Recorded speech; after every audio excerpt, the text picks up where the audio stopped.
ฉันทำของฉันเองในตอนที่มีชื่อว่าเจ้าหมูน้อยเติบโตแล้วเจ้าหมูน้อยร้องโวกเวกโวยวายแม่จ๋าแม่จ๋ารีบป้อนข้าวฉันเร็วเมื่อพูดเสร็จก็กระโดดลงจากเตียงแล้วเดินไปที่กระจก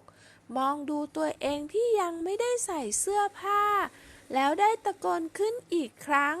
แม่จ๋าแม่จ๋ารีบใส่เสื้อผ้าให้ฉันหน่อยเมื่อหมูน้อยตะโกนอยู่2-3 ครั้งแม่ก็ยังไม่มาหาแม่หมูออกจากบ้านไปตั้งแต่เช้าแล้วส่วนเจ้าหมูน้อยก็ร้องไห้แล้วก็หยิบเสื้อผ้ามาใส่แล้วรีบไปโรงเรียนเมื่อเจ้าหมูน้อยถึงโรงเรียนก็ได้เดินไปเข้าห้องเรียนเจ้าหมูน้อยเดินคอตกเข้าห้องเรียนเมื่อนั่งลงทันใดนั้นก็มีเสียงหัวเราะดังขึ้นมาที่แท้เจ้าหมูน้อยรีบจนไม่ได้ใส่เสื้อผ้ามาโรงเรียนเจ้าหมูน้อยจึงรีบใส่เสื้อแต่ทำอย่างไรก็ไม่ได้พยายามจนเหงื่อออกก็ยังใส่ไม่ได้ในตอนนั้นเองคุณครูแพะก็ได้เดินเข้ามาในห้องเรียนได้เห็นเจ้าหมูน้อยในสภาพนี้จึงได้ถามนักเรียนหมูน้อยทำไมไม่แต่งตัวให้เรียบร้อยก่อนค่อยมาโรงเรียน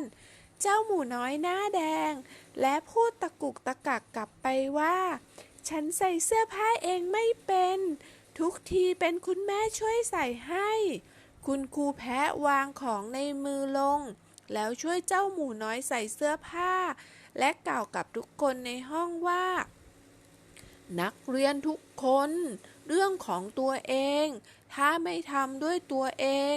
วันนี้มีคุณแม่และคุณครูช่วยทำทุกเรื่องแล้วพรุ่งนี้ไม่มีขึ้นมาใครจะช่วยล่ะหลังจากที่เจ้าหมูน้อยได้ฟังคำพูดของคุณครูแพะไม่ว่าจะเป็นเรื่องกินข้าวแต่งตัวก็เริ่มเรียนรู้ที่จะทำด้วยตัวเองแม้ว่าบางครั้งจะใส่เสื้อผ้ากลับด้านบ้างแต่สุดท้ายก็เรียนรู้ที่จะดูแลตัวเองได้บันทึกข้อคิดไม่ว่าเมื่อไหร่ก็ตามการที่สามารถดูแลตัวเองได้คือสิ่งสำคัญในตอนนี้เจ้าหมูน้อยสามารถกินข้าวเองใส่เสื้อผ้าเองล้างหน้าเองได้แล้วหลังจากนี้ก็จะดูแลตัวเองเรื่องอื่นๆได้อีกหน่อยก็จะเติบโตเป็นผู้ใหญ่ที่ดีได้เช่นกัน